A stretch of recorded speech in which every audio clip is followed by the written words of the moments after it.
আজি আপোনালোকলৈ এটা খুব সহজ ৰেচিপি লৈ আহিছোঁ, যিটো আমাৰ সকলোৰে ঘৰত প্ৰায় খাই থকা হয়।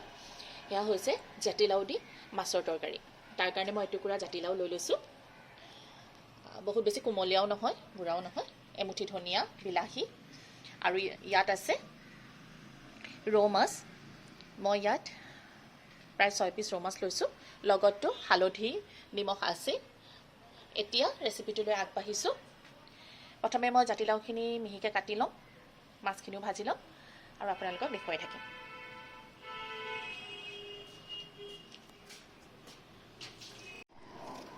জাতিলাওখিনি মই এনেকৈ জাতিলাও টুকুৰা এনেকৈ মিহিকৈ কাটি লৈছোঁ। এয়া চাওক, এয়া এনেকৈ মিহিকৈ কাটি লৈছোঁ।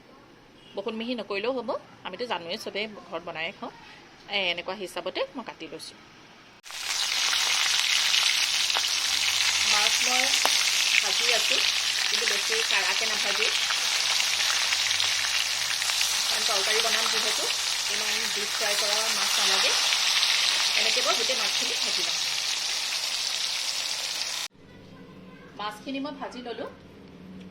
এতিয়া কেৰাহীত যিহেতু তেল আছে, এইখিনি তেলতে মই সৰু চামুচে 1 চামুচ পাঁচফোৰণ দি লৈছোঁ। পাঁচফোৰণখিনি ফুটোতেই মই ইয়াতে দি লওঁ কাটি থোৱা বিলাহী,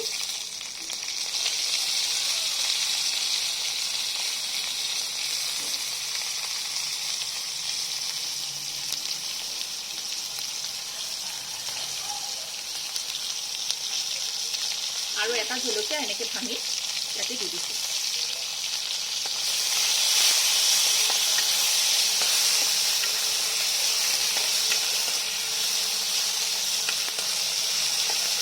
বিলাহীখিনি ভাজি লৈ ইয়াতে মই জোখত দিম নিমখ আৰু হালধি। প্ৰায় আধা চামুচ নিমখ দিছোঁ আৰু দিছোঁ অকণমান হালধি।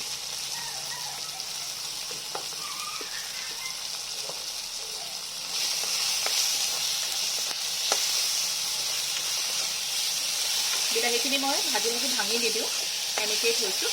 আৰু ইয়াতে মই দি দিম এই কাটি থোৱা জাতিলাওখিনি।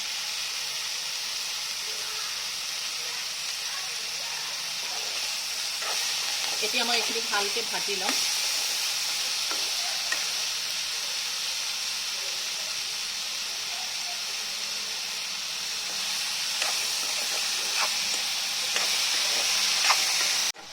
এইখিনি মই ভাজি ল'লোঁ।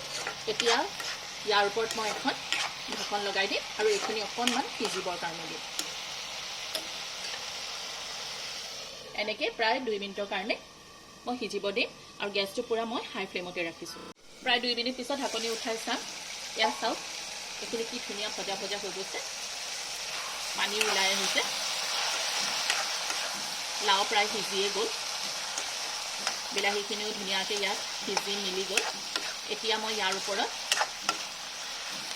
জোখৰ পানী দি ল'ম।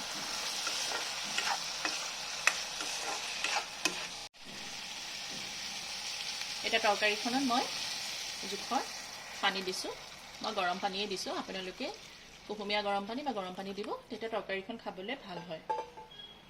এতিয়া এইখিনি মই অকণমান উতল আহিবৰ কাৰণে দিম।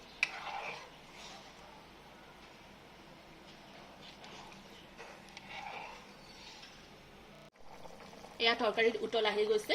এতিয়া মই ইয়াতে মাছ দি দিম, এপিচ এপিচকৈ মাছ দি দিম।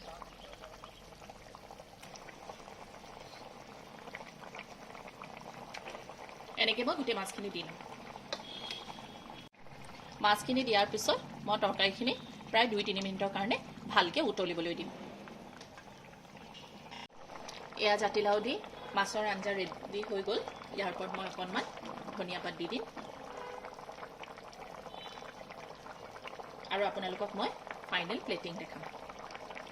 গেছটো অফ কৰি দিলোঁ। এয়া আমাৰ ৰৌ মাছেদি বনোৱা জাতিলাওৰ তৰকাৰী ৰেডি হৈ গ'ল। খুব সহজতে কম সময়তে বনাই খাব পৰা এটা ৰেচিপি হয়। এনেকুৱা নতুন নতুন ৰেচিপি লৈ পুনৰ আপোনালোকৰ ওচৰলৈ আহিম। আজিলৈ আহিছোঁ, ধন্যবাদ।